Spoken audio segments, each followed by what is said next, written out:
आ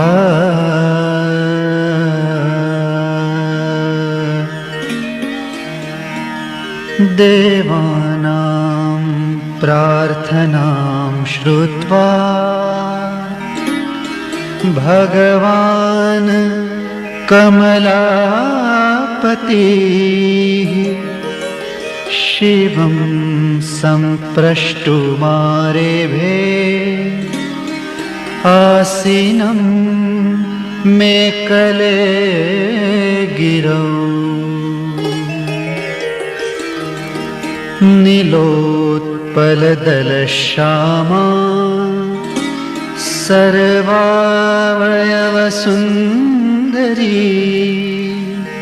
सुद्विजा सुमुखी बाला सर्वाभरणभूषिता।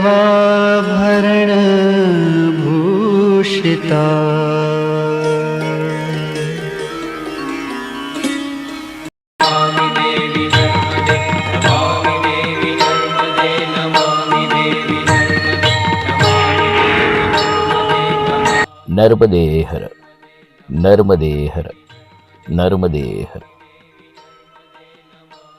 सर्व नर्मदा प्रेमींना नमस्कार. उत्तरवाहिनी नर्मदा परिक्रमा चैत्र मासात होणारी तिलकवाडा रामपुरा तिलकवाडा अशी नर्मदा मैयाची पंचक्रोशी परिक्रमा.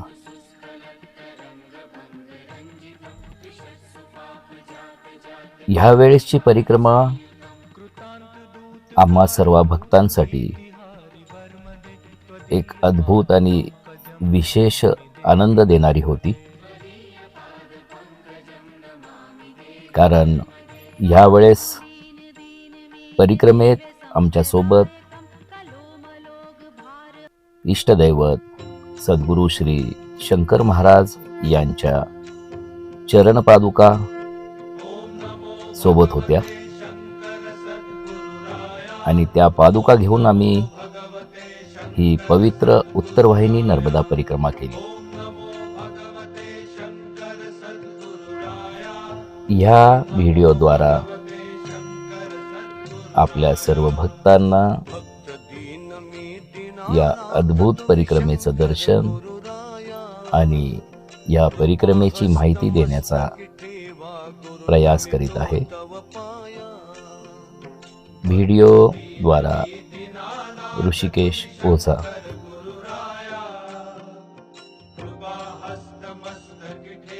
प्रथम आम्ही सर्व भक्त मंडळी पुण्याहून निघून गुजरात येथील कोटेश्वर महादेव मंदिर आश्रम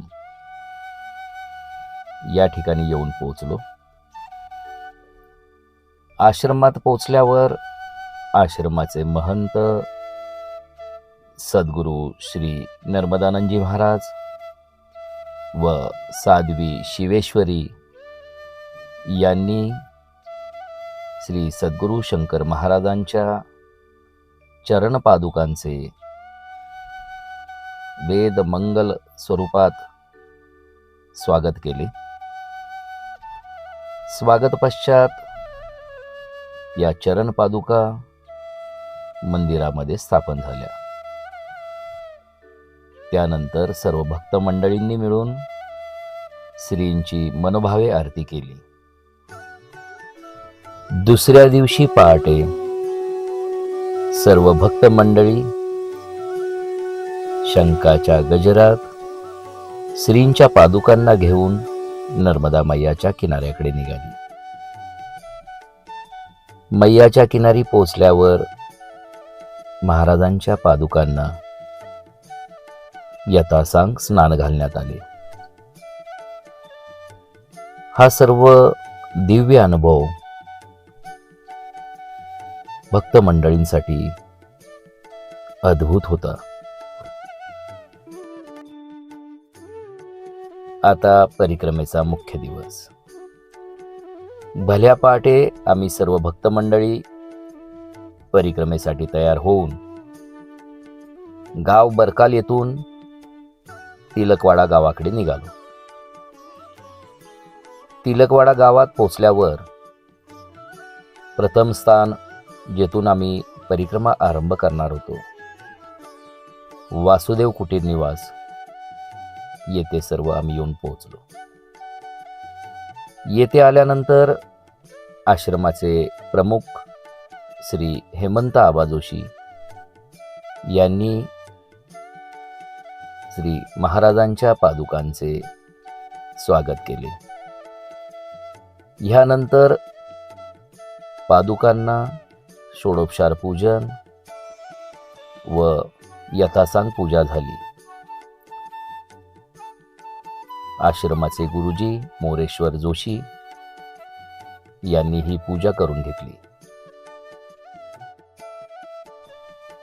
तिलकवाडा येथील वासुदेव कुटीर निवास या स्थानाचे महत्त्व असे आहे. या स्थानी परमपूज्य टेंबेस्वामी महाराज यांनी 8वा चातुर्मास इ.स. 1897 मध्ये केला आहे. तसेच याच्या बाजूला जे मारुती मंदिर आपल्याला पाहावयास मिळते, या ठिकाणी रामदास स्वामींनी स्थापित केलेल्या मारुतीरायाचे दर्शन आपल्याला होते.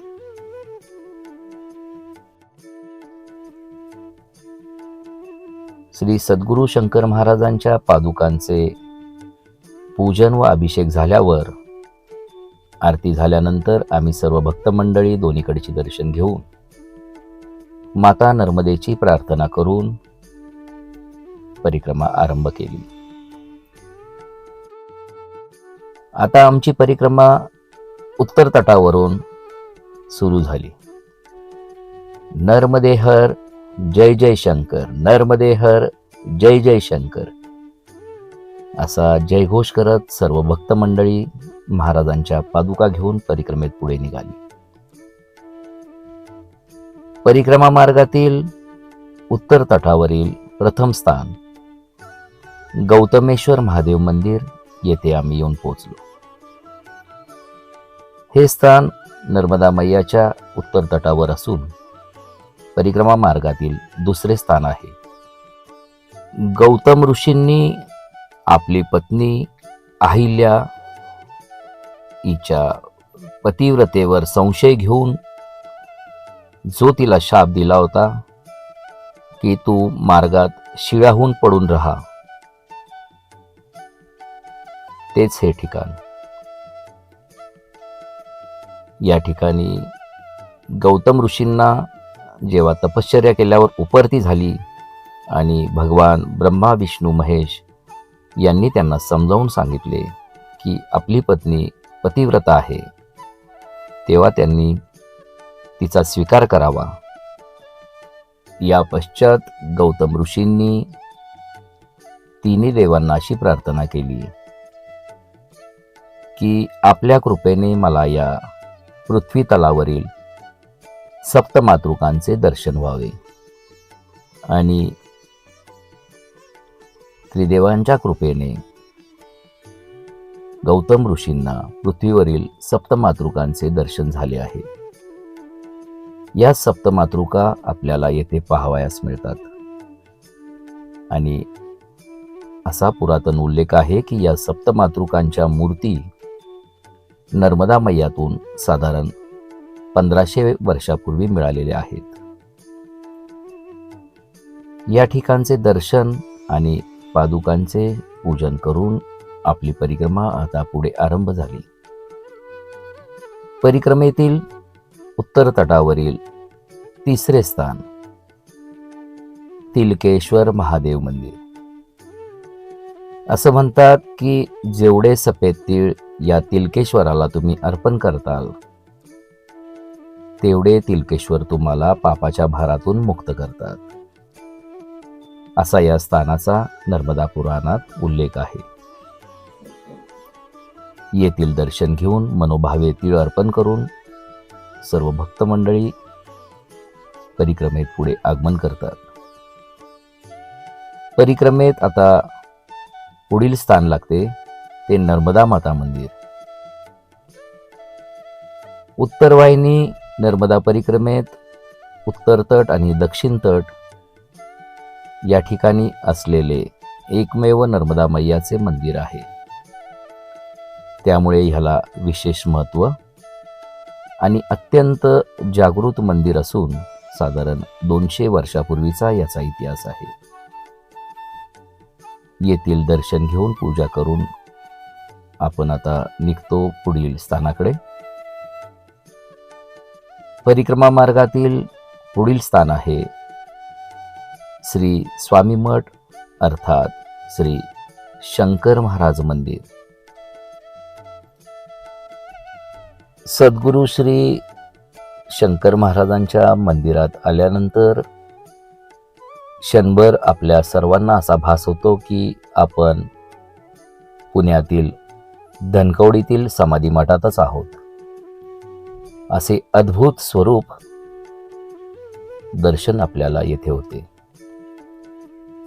आम्ही येथे पोचल्यानंतर आश्रमाचे प्रमुख श्री सतीश कांबळे यांनी महाराजांच्या चरण पादुकांचे स्वागत केले.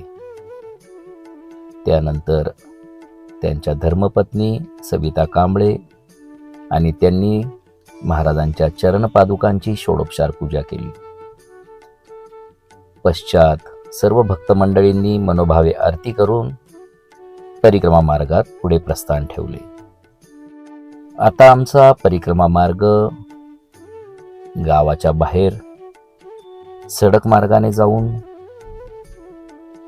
5वे स्थान, परिक्रमा मार्गातील 5वे स्थान मणिनागेश्वर मंदिर या ठिकाणी सर्व परिक्रमावासी येऊन पोहोचले. या ठिकाणी मणिनागाची तपोभूमी असून मणिनागाने तपश्चर्या करून भगवान शिवजींना प्रसन्न केलेली ही भूमी आहे. या ठिकाणची पूर्व आख्यायिका ही फार मोठी असून या स्थानाचे फार मोठे महत्त्व नर्मदा पुराणात याचा स्पष्ट उल्लेख आहे. येथील दर्शन आणि बालभोग सेवा म्हणजे नाश्ता घेऊन आता परिक्रमावासी पुढे मार्गक्रमण करीत निघतात. मणिनागेश्वरवरून परिक्रमेत पुढील मार्गावर निघाल्यावर आपली परिक्रमा येऊन पोचते आता वासन गावातील वासुदेव आश्रम येथे. या ठिकाणी आश्रमाचे महंत श्री विष्णुगिरी महाराज व सर्व भक्त मंडळींनी श्रींच्या चरणपादुकांचे स्वागत केले. गुजरातमधील तिलकवाडा, रामपुरा तिलकवाडा ही जी परिक्रमा आहे या उत्तरवाहिनी नर्मदा परिक्रमेचं सर्व दूर महत्त्व पोहोचवायचं श्रेय श्री विष्णुगिरी महाराजांना जातं. त्यांचा हा भव्य आणि सुंदर आश्रम. या ठिकाणी महाराजांच्या पादुकांचं आगमन झाल्यावर श्री विश्वेश कुलकर्णी व श्री जोशी गुरुजी यांनी पादुकांचं रुद्राभिषेक करून षोडोपचार पूजन केलं. पश्चात महाराजांची आरती होऊन टेंबेस्वामी महाराजांचं दर्शन घेऊन आम्ही बालभोग घेऊन स्वामीजींचा आशीर्वाद घेऊन परिक्रमेत पुढे निघालो.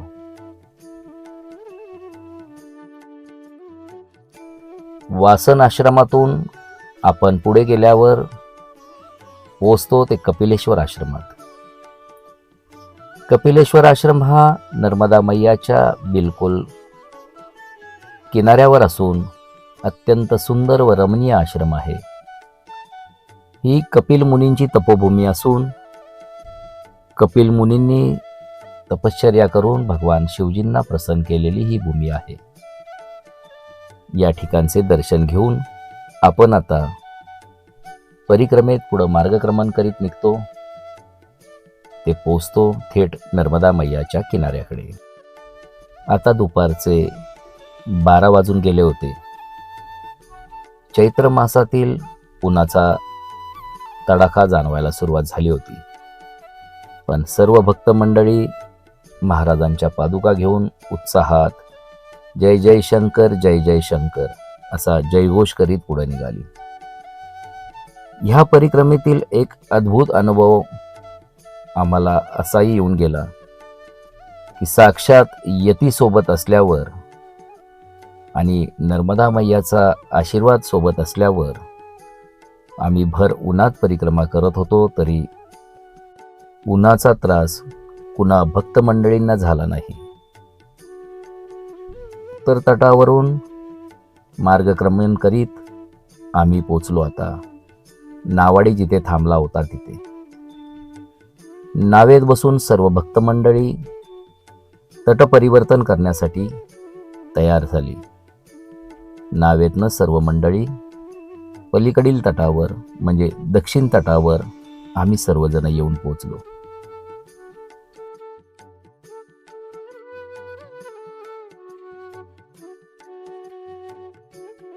तटपरिवर्तन केल्यावर परिक्रमेच्या नियमाप्रमाणे आपल्याला स्नान करावे लागते आणि ह्याच नियमाप्रमाणे सर्व भक्त मंडळींनी स्नान करून नर्मदा मैयाचं जल घेऊन दक्षिण तटावरील परिक्रमा आरंभ केली.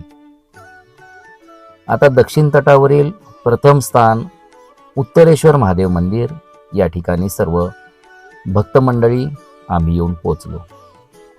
या ठिकाणी शिवपिंडीवर नर्मदा मैयाचे जल अर्पण करून भगवान शिवजींना प्रार्थना करून नर्मदा मैयाची परिक्रमा आम्ही आरंभ केली. उत्तरेश्वरहून पुढे निघालो असता समोरच दक्षिण तटावरील दुसरे स्थान रणछोडराय मंदिर या ठिकाणी आम्ही येऊन पोचलो.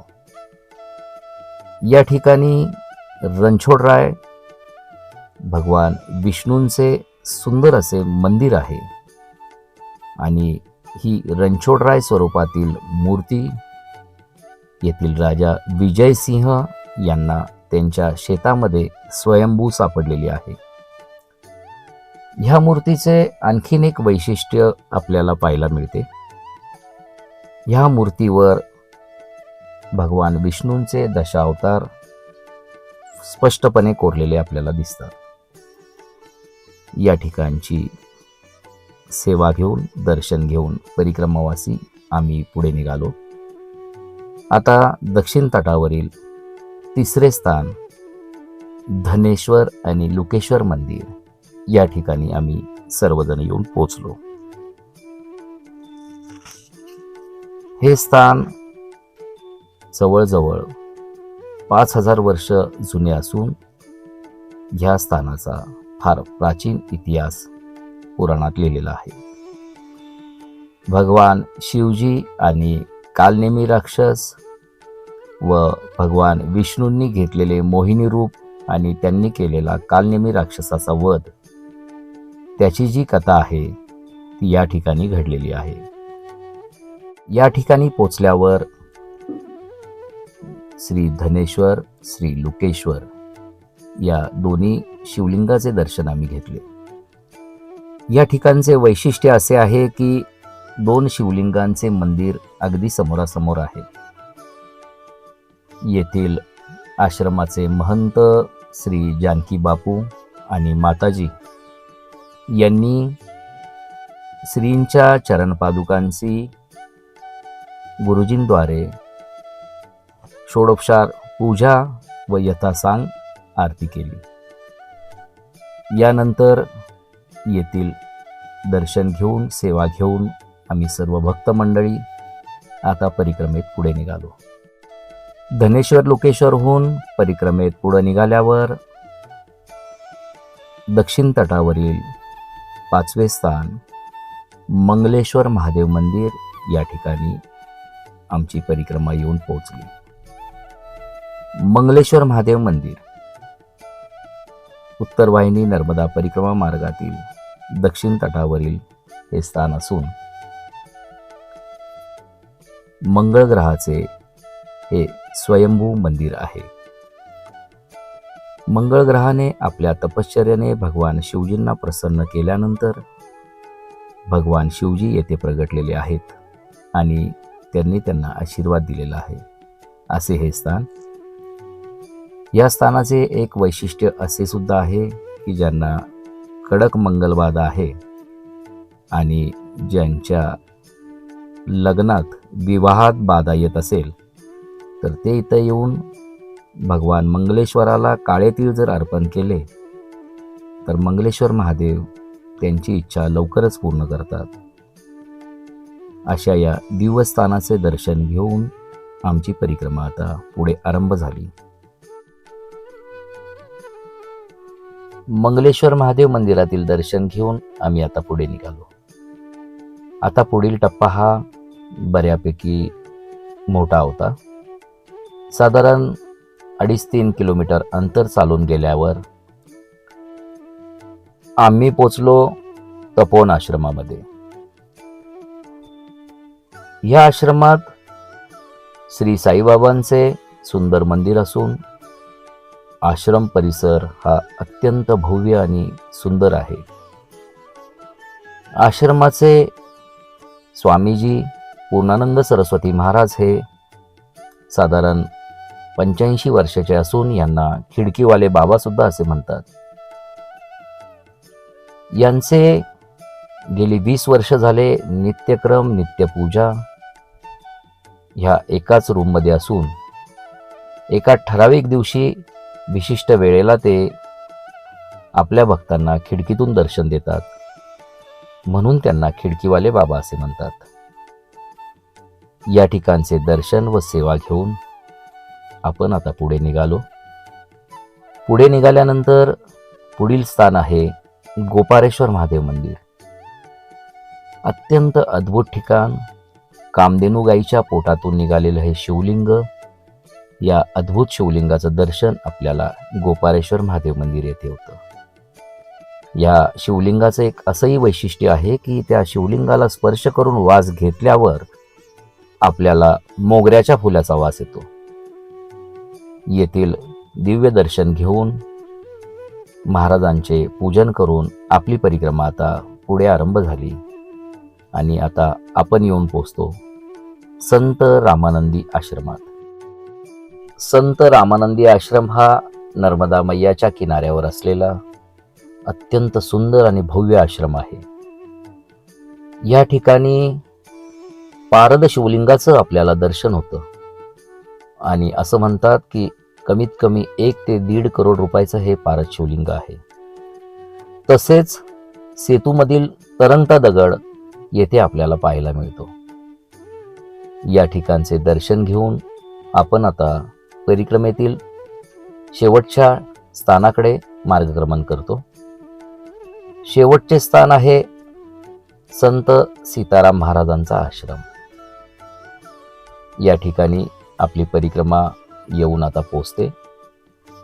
आल्यानंतर येथील सर्व स्थानांचे दर्शन घेऊन महाराजांची पूजा करून आणि आपला दुपारचा प्रसाद घेऊन आपण आता येथे विश्रांतीसाठी थांबतो. परिक्रमा मार्गावर जागोजागी आपल्याला विविध आश्रमात किंवा रस्त्यामध्ये सेवेकरी सेवा द्यायला थांबलेले असतात आणि आपणा सर्वांचे कर्तव्य बनते की आपण त्यांची सेवा घेऊन त्यांना उपकृत करावे. आता येथील प्रसाद आणि विश्रांती घेऊन आपण आता मैयाच्या किनाऱ्याकडे म्हणजे दक्षिण तटावरील शेवटच्या टप्प्याकडे मार्गक्रमण करीत निघालो. येथील साधारण 1 किलोमीटरचे अंतर पार करून जेथे नर्मदा मैया आपल्याला पार करायची आहे म्हणजे परत उत्तर तटावर आपल्याला जायचं आहे, या ठिकाणी आपण येऊन पोचतो. या ठिकाणी आल्यावर आपल्याला प्रशासनाने नर्मदा मैयावर प्राकृतिक पूल तयार केला आहे. त्यावर मार्गक्रमण करून आपण उत्तर तटावर पुन्हा येऊन पोचतो. उत्तर तटावर आल्यावर जेथून आपण परिक्रमा आरंभ केली होती वासुदेव कुटीर निवास, या ठिकाणी आपण पुन्हा येऊन पोचतो.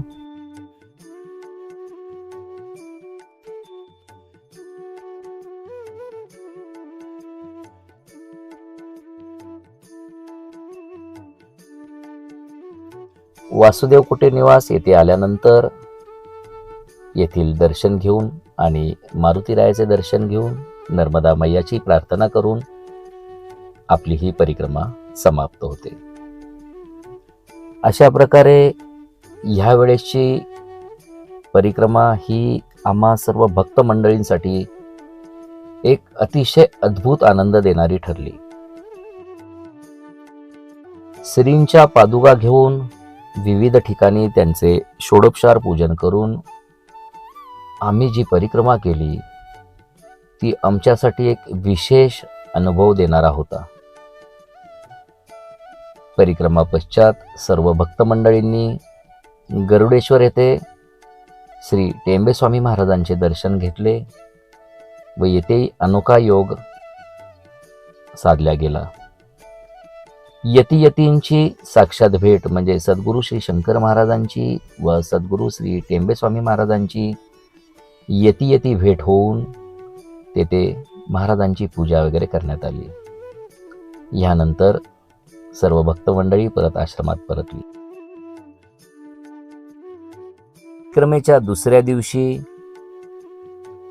आश्रमाचे महंत सद्गुरू स्वामीजी नर्मदानंदजी महाराज यांनी पादुकांच्या विशेष पूजनाचे आयोजन केले होते. यावेळी श्रींच्या पादुकांना नर्मदा मैयाच्या जलाद्वारे व सुगंधी द्रव्याद्वारे अभिषेक घालण्यात आला. यानंतर महाराजांची षोडोपचार पूजा करून आरती करून सर्व भक्त मंडळींनी जय जय शंकर नर्मदे हर असा जयघोष केला. या पश्चात स्वामीजींचे आशीर्वाद रूपी सत्संग होऊन आम्ही पुण्याकडे परतीला निघालो.